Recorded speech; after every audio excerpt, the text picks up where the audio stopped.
तूप होत आलेलं आहे थोडं. जय जिजाऊ जय शिवराय. तर मी कविता तुमचा सगळ्यांचं स्वागत करते आवी जिंजुर्डे या युट्यूब चॅनलवर. तर बघा आता झालेली दुपार आणि दुपारच्या बरीच पाऊस आलेला आहे आम्हाला. तर मस्त असं पाऊस पण झालेला आहे. तर पाणी साचलं थोडं थोडं हे बघा.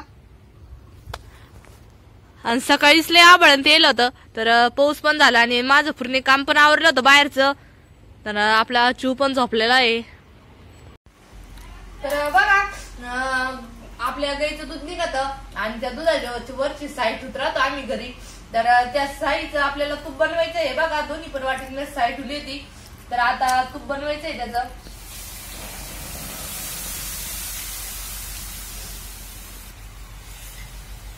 बघा आता साई टाकलेली आहे आणि मस्त असं गावरून तूप तयार होतं दुधाच्या साईचं.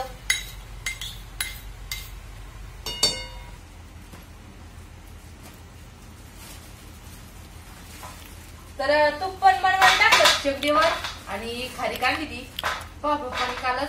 तर खारीक पण फोडून घ्यायची आहे. म्हटलं तूप शेगडीवर बनवूच तर खारीक पण फोडून होईल, कारण की दोन्ही कामं सगळं केले ना तर पटकन होईल. बघा खारीक पण आणलेली आहे. आता मी फोडून घेणार त्याला.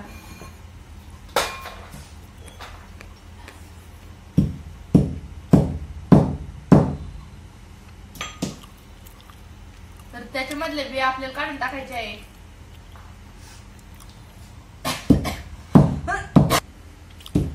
आपली साई पण चांगली उकळत आलेली आहे आणि साईचा असं चांगला खळाखळा उकळली का तर मस्त असं तूप बनवतं गावरण. आणि इकडं खारीक पण फोडायचं चालू होतं. तर दोन्ही कामात काम करू राहिले आज.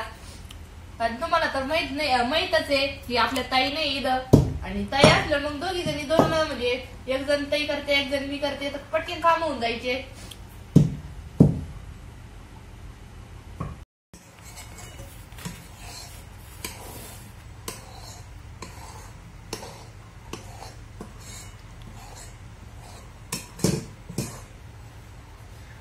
पहिले ना तर आमच्या आई त्या गावरण गाई राहायच्या तर त्यांचं दूध निघायचं आणि गावरण तूप बनवायच्या घरीच. आता कोणी जास्त शक्यतो बनवितच नाही.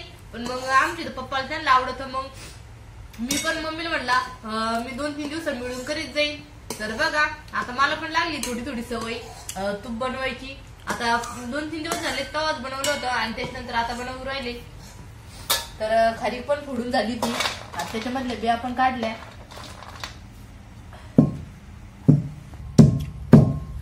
तर थोडी थोडी खारीक घेऊन आपल्याला खलबत्त्यामध्येच बारीक करायची आहे, कारण की मिक्सर मध्येच काढायचं होतं. त्याच्यामुळे मग मम्मीने खलबत्त्यामध्येच बारीक कर म्हणी. थोडा टाइमच लागल पण होऊन जाईल. कारण मला लाडू बनायचे होते आज, पण मग ते गावात नेलंच नाही पप्पानी बारीक करायला. खारीक थोडं थोडंच होतं, अर्धा किलो. मम्मीने मिक्सर मध्येच बारीक कर आणि कर म्हणी तुझं जमन तसं.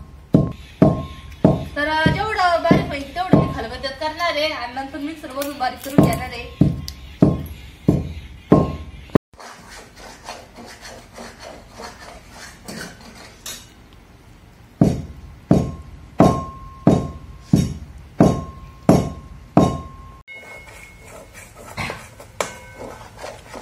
आपलं तूप होत आलेलं आहे, थोडंच बाकी राहिलेलं आहे आता. कारण की लई नाही म्हणणार तूप थोडंच होईल, पण मग एवढं थोडं थोडं जर रोजचं केलं तर भरपूर तूप साचत. आणि बघा असं हलवीत राहावं लागत नाही म्हणजे खाली लागत. वास तर किती भारी येऊ राहिला गावरान मस्त.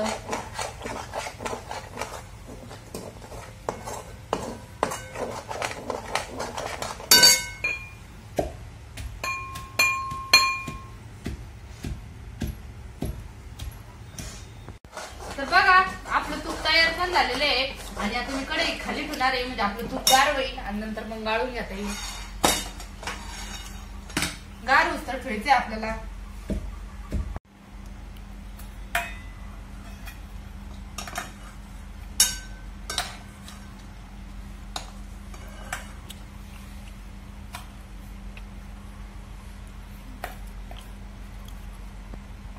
तर हे बघा तुपातलं मी काढून घेतलेलं आहे आणि याच्यात जर साखर टाकली ना आणि साखर टाकून खायला एकच नंबरला येतं. आणि आपलं तूप कढाईमध्ये तर गार घालायचं नंतर मी गाळून घेणार आहे.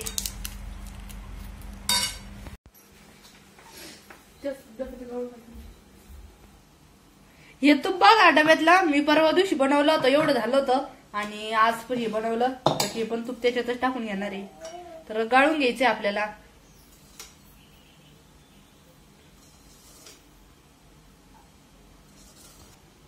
तर या तुपाचा कलर बघा किती पिवळा पिवळा आहे. जे आपण दुकानातून आणतो त्याचा नसतो इतका, तर याचा जास्तच आहे.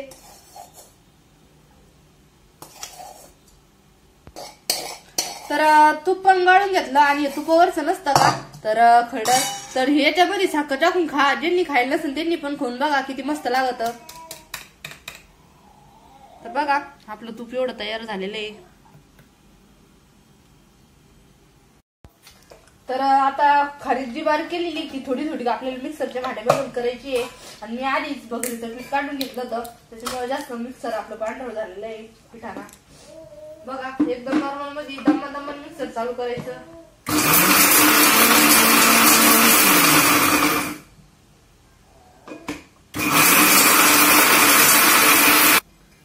तर बघा आपलं खारीकचं किती बारीक उरायलं मस्त. तर एकाच साईडला मी काढून घेणार आहे. अशीच आपल्याला सगळी खारीक काढून घ्यायची आहे.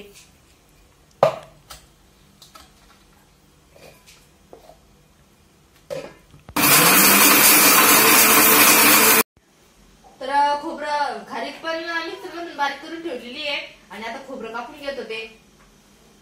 तर खोबऱ्याचे पण बारीक बारीक तुकडे करायचे. तर आपल्याला ना मिक्सर मधूनच काढून घ्यायचंय.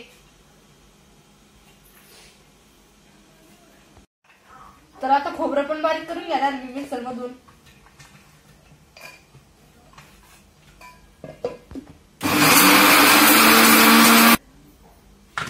तर बघा आपलं खोबरं पण किती बारीक झालेलं आहे.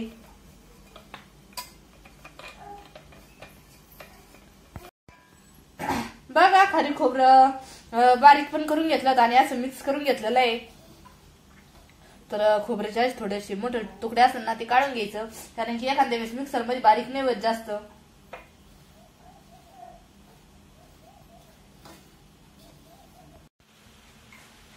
तर बघा उपवासाचं तेल पण घेतलेलं आहे. आणि आपल्याला नवरात्री स्पेशल लाडू बनायचे, त्याच्यामुळे कढईमध्ये तेल टाकलेलं आहे आता. तर तेलामध्ये आपल्याला गुळ मिक्स करायचा आहे आणि गुळ कवळून द्यायचा आहे.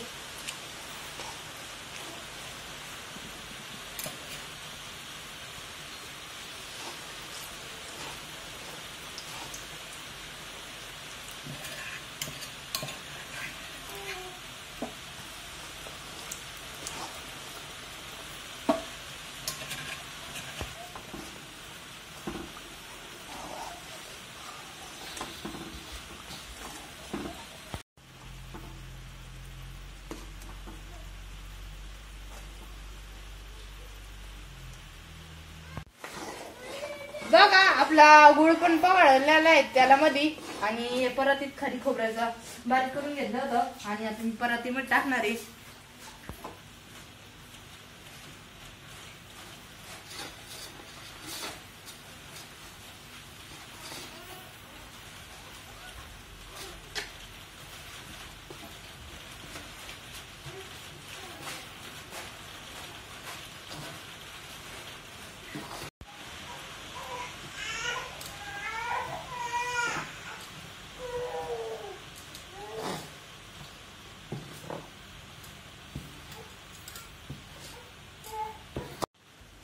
तर बघा गुळ पण टाकला आता खारी खोबऱ्याच्या याच्यामध्ये. आणि गरम गरमच मी काढून घेतलं. आणि आता जे असे गोळे वहिले ते फोडून घ्यायचे. तर मग आपला गुळ सगळा याच्यामध्ये मिक्स होईल. आणि असं दडपून ठेवायचं आणि लगेच लाडू बांधणार आहे मी.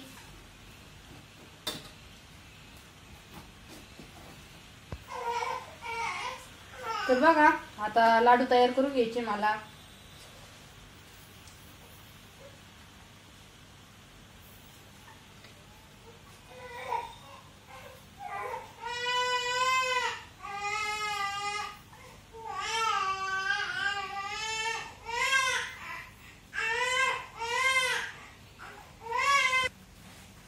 तर आपल्याला आहे ना जस लाडू बांधून घ्या ते लहान मोठले.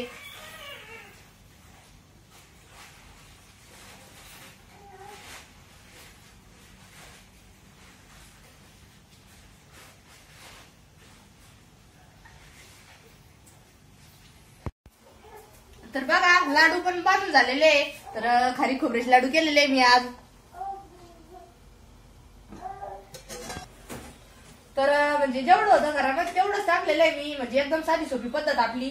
तर कोणी कोणी काजू टाकतं, बदाम टाकतं खारी खोबऱ्याच्या लाडू मध्ये, तर अजून भारी लागते खायला. तर आज मी मम्मीसाठी स्पेशल उपवासासाठी बनवलेले खारी खोबऱ्याचे लाडू. आणि थोडीशी म्हणजे आपला चिव पण उठला त्याच्यामुळे मग मोठी साईज घेतली लाडूची, म्हणजे मग पटकेल होईना असं. चला आता लाडू पण बांधून झाले आणि म्हटलं आता बाकीचं काम आवरावं लागल. तर बघा बाहेर पाऊस पण चालू आहे, मग बारीक बारीक पाऊस पण येत होता आणि भरपूर टाइम झालेला आहे. तर हे बघा आपले लाडू किती मस्त असे तयार झालेले आहे.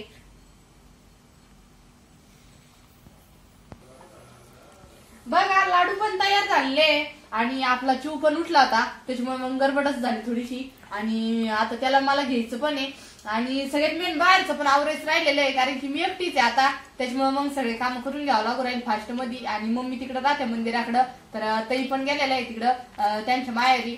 आणि बाकी आता झाडून घ्यायचं, त्याच्यामुळे म्हणलं हे व्हिडिओ इथंच संपवते आणि भेटूया पुढील व्हिडिओ मध्ये. धन्यवाद.